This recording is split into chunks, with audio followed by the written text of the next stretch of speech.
as an autistic person, I have a view of Shin Godzilla that doesn't seem to match with how neurotypicals see him, which I find kind of interesting.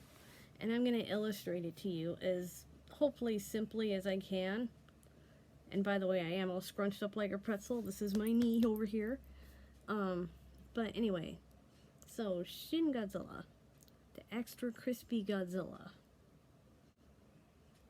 Okay, I like the way he looks. I mean, he's suitably scary.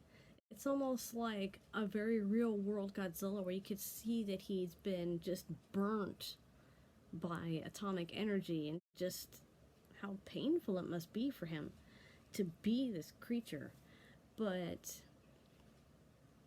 it's very interesting because I have this little headcanon that Shin Godzilla in his biggest fourth form, I think, is that he's blind. He can't see anything except maybe night and day.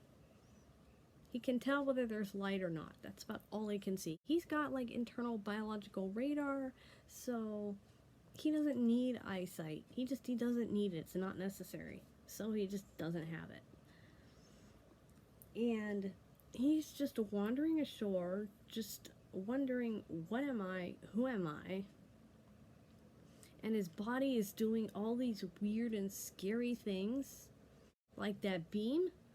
You know, when the beam first happens, you know, and he's spitting out the fire, he's just, you know, he's shaken by it. And then all of a sudden it narrows down into that really cool violet beam, that purple beam, and he's like flailing around. He's flailing around like an animal that doesn't know what's happening. It's like if you stick a bow to your cat's head, your cat will be like, you know, your cat will just start flipping around trying to get rid of it. That's how Shin Godzilla reacted to his beam the first time it happened. It's like he was scared because he didn't know what was happening, and then it came out of his back and he just doesn't know what's happening. It's like he's trying to stop it and he can't. And then, well, guess what happens? Humans. And what do we bring to Shin Godzilla? What do we bring to Godzilla? Violence. How does Godzilla react? Well, for a while he doesn't. But finally he just gets violent right back. I mean, just beams everywhere, just trashing things and biting things. You know, like those cranes that were putting stuff in his mouth and he was biting them and stuff. You know, he finally just had enough of us and he started to fight back. And I can see that in his character. I see a scared being who doesn't know who he is or what he is, and he just wants to know, what am I? And then you got the neurotypicals who watch Shin Godzilla and they think he is just a mindless creature who is mindlessly destroying and has no purpose. And that's just so neurotypical. Because no matter what form Godzilla takes, I can always find the emotion in him. And when I see people just disregard it like that, it makes me kind of sick. Because honestly, a lot of them, they would look at disabled people who behave similarly to Godzilla, who are non-speaking, who may not present their intelligence in a typical way. You know, somebody like Stephen Hawking, if you took his computer away, you know, they would probably look at him the same way they look at Shin Godzilla. It's just this mindless thing that just exists. And then you got non-speaking autistic people who need extensive support and who may communicate by screaming and biting and hitting themselves.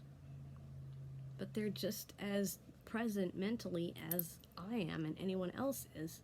But people look at them and they just see a purposeless being. And I see people look at Shin Godzilla like that and I think, my God, if I couldn't talk, would you look at me the same way? So the way people look at Godzilla can really be kind of telling about how they would see people who do not behave in a way that society deems normal. And that's why I identify with Godzilla, specifically Heisei era Godzilla, but pretty much any Godzilla I can find something that I relate to. But Shin Godzilla is the one that just seems to be described as the most mindless, and he's not. He may be a very primitive thing because he's just now evolving into what he is, but there is something there that is conscious and aware. And to say he's not is to deny who Godzilla is. But I'm just an autistic person, and people don't listen to what autistic people say, so what do I need to say here to make you realize that, what we say is important, and what Godzilla has to say is important. You just gotta know how to listen. That's all. Bye.